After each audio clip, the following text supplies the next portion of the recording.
My name is Robert Quinn Sawyer, former Director of Child and Family Services in Olmsted County, Minnesota.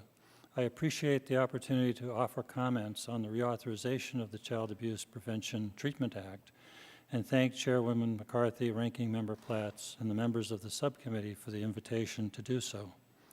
The comments that I will offer reflect a local perspective on child welfare reform efforts and differential response in child protection in particular. For more than a decade, the Minnesota Department of Human Services, in collaboration with 87 counties and 11 tribes, has been actively engaged in child welfare reform.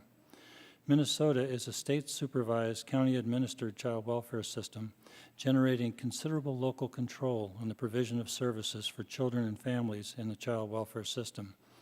Minnesota counties fund approximately 48% of all child welfare services in the state. The State Department and counties enjoy a positive, constructive working relationship that has facilitated a strong child welfare reform effort. The Minnesota Department of Human Services, in cooperation with the McKnight Foundation, supported the 4-year pilot project in 20 counties from years 2000 to 2004. A rigorous field study was conducted by the Institute of Applied Research using control groups, participant interviews, and the review of administrative data. Significant findings included child safety was uncompromised, fewer child maltreatment reports, less costly approach in the long run, families liked the approach, social workers supported the approach. In 2005, Minnesota law was changed, requiring a differential response system in child protection, with the preferred way to approach families being a family assessment for reports not alleging substantial child endangerment. What is differential response? A differential response system organizes a child protection agency to respond in a proportional manner to reports of possible child maltreatment. At a minimum, an investigative response and a family assessment response provides an agency option in how to approach a family when there is an accepted report of child maltreatment. An investigative response continues to focus on reports alleging substantial child endangerment.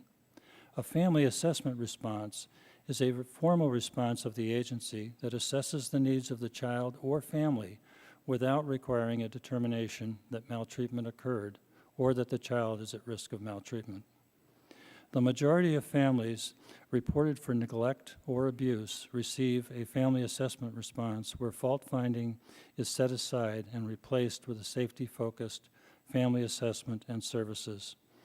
In Minnesota, high-risk reports continue to receive a forensic investigation, but greater attention is now paid to family and community engagement and the recognition of strengths that could be used to promote safety and well-being.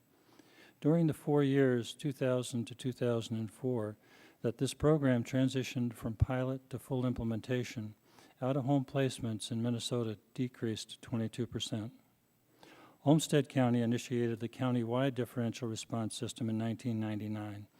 The differential response system is organized to provide an investigative response, a family assessment response, and a domestic violence response for those reports where a child is exposed to intimate family violence. The implementation of group supervision, a consultation framework, family involvement strategies, and group decision-making for major decisions has supported the practice model that strives for partnership with families and collaboration with community resources. Over the past decade, with the implementation of a differential response system, Olmsted County has seen the following positive results: fewer investigations, less repeat child maltreatment, less court involvement, less children in placement, more family involvement, and more children served. Perhaps the greatest lesson learned through the implementation of a differential response system is that it is not what we have to do alone that is important, but how we choose to do it that makes a difference. We have changed how we see and engage families, and through that have reached better results. The following recommendations are respectfully presented for consideration. 1, support the efforts of states, counties, and tribal child welfare agencies to establish differential response systems in child protection.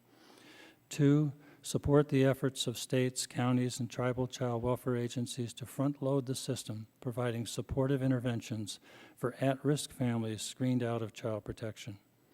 Thank you for the work you will do in the reauthorization of CAPTA, continuing to enhance safety and well-being for children, and the strengthening of families to provide a safe, nurturing home life. Thank you.